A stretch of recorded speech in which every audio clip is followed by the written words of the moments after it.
Oh, Mavis is barking like crazy. What does that say? Cyclopentane? Anyways, it doesn't work. I just had somebody make a pit stop. Mavis is inspecting. They said, "You take scrap and metal, right?" I says, "Yes, sir, I do." He says, "Well, you're doing me a favor." So I took everything you had in the trailer. He said, "That black one's still good, just doesn't have the welder anymore." So obviously it's a heavy hydro cord. I don't see the other end of it. Oh, there it is. There it is, right there. There's the other end of it. We'll figure out what gauge it is. We got a couple booster cables, some aluminum stuff, an extension lamp.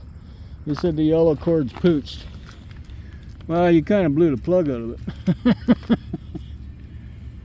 Hi, sweetie. Yeah. Yeah, sorry I don't like touching with my dirty gloves. No. So yeah, not bad. Word of mouth gets around. Company he works just down the road from me, so he says they got lots of stuff to get rid of. So I said, well, bring her on down. I said, if I'm not home, just don't leave it in the middle of the driveway. This is fine because I had him stop there.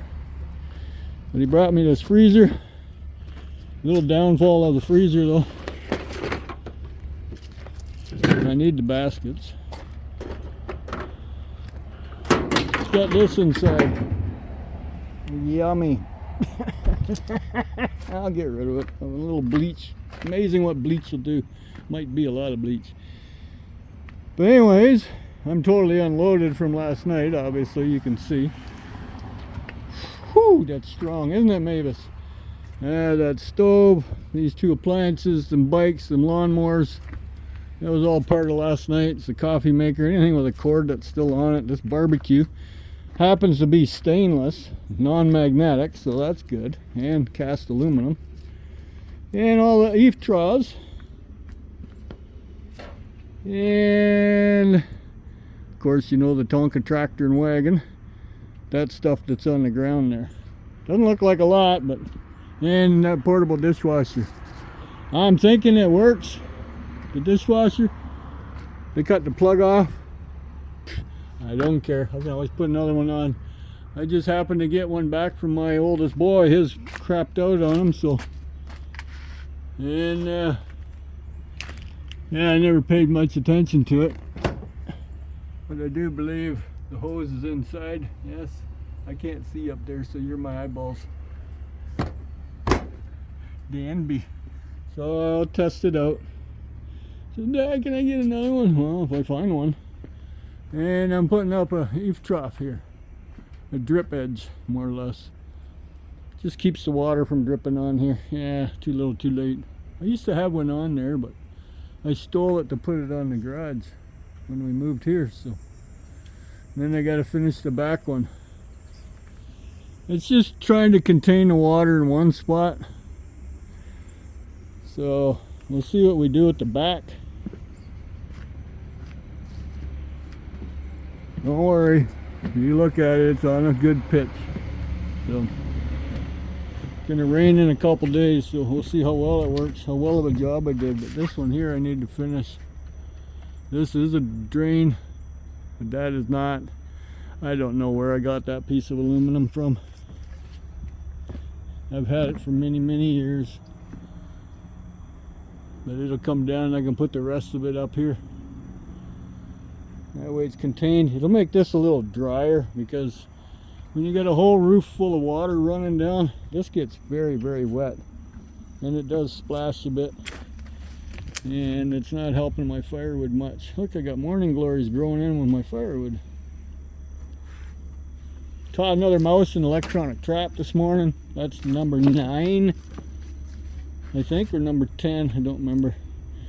The wife wrote it down this morning since I put that trap up. No rats, but I haven't seen a rat since we cleaned up. I've quit feeding outside since we have no animals around anymore. The odd time, about 2 in the morning, one of my driveway alarms goes off. I look outside the window and it's a cat. And the cat is not skinny, so it's not starving. He's just making a pit stop. But anyways, I got more of this stuff to put up back there. So it come with all the nails. I got it hanging up with screws right now, and that piece is overlapped by quite a bit, so then I'll silicone it up a bit right there, but it's overlapped by about that much, so it's gonna flow that way more. Had to block it up a little extra because this eave trough is different size, so don't need much, doesn't hold a lot. So now I just have to put those nails in. I have the don't mind me and climbing a goofy ladder, it's a tight spot. I have screws holding it in right now, but yeah, I gotta retack that piece of roofing down a little bit again too. So now do I bother putting a, I could hang one on you too, you know, at least divert it from here, because that'll come flying down here too. So just, I don't know how I would attach it, because that's square tubing like that. So it's 2.5 inch square tubing galvanized. That's what's here too. This tin is just flipped around it, see?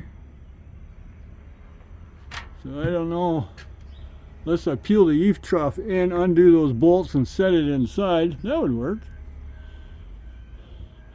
I need more of them bolts. You see them? Because they self-tap right into this steel, and I need it to put that up and to fix the wood on the horse trailer, because I've been using these other type of self-tapping and they seem to go in so far and then they snap. Now, what the hell good is that? So I need something that's heavy. Yeah, little bits at a time. I don't know if I'm going to get my windows put in or not. I would love my windows in there, but we'll see. I'm working on this now. And yeah, it did leak a little bit. I sealed up the screws on the other side, so. But anyways, that's what I wanted to show you. Word of mouth gets around. I got a mess in the driveway to clean up, so that's going to interfere with my eave trough working for now. Just a little bit, not much. But yeah, and I'm kind of at a dilemma. I think I'm going to need to put him on his own stand, because I'll need him right near the edge like that, you know, of course straight, but there really isn't anything right here. See, my fingers can go up, so it's just a layer, that's it. I'd have to put a big hunk of flat bar in there to bolt it to, and then of course this one will be going through the insulation part. But yeah, see what I mean? It's like a channel in here, so it's not heavy duty, but a piece of flat bar in here will work. Aluminum or, well, steel won't matter to me. I don't think it'll corrode much under there. But yeah, that's pretty much how I have to install it. I can't put it back here, so, because then if I gotta turn it, it's in the way. So I need you right on the edge, more or less, something like that, a little straighter, or I put it on its own stand. Can do that too. That already has 4 holes in it. Get a piece of plate, match those 4 holes, and then match those holes with carriage bolts from underneath. That would work too. I think so. And that one ain't big enough, so that's homemade too, see? Yeah, I slapped that together. I forget where I got that from. I think my father-in-law made this part, not the post, for a Christmas tree stand. Oh, that sucker's heavy. This thing's about 60, 70 pounds. Like, it takes a bit to make it rock. So, and if it was bolted to the floor, it wouldn't move at all. But that's not heavy enough. So in the meantime, I'm using that vise, which works pretty good. The table does move around. but it is helping me. So, and then the other vise that I had repaired is back on the workbench, as you saw in the other shed. So that'll be winter time working. So anyways, I'm yapping. I got a mess to clean up. So we'll talk at you later. Enjoy your Tuesday.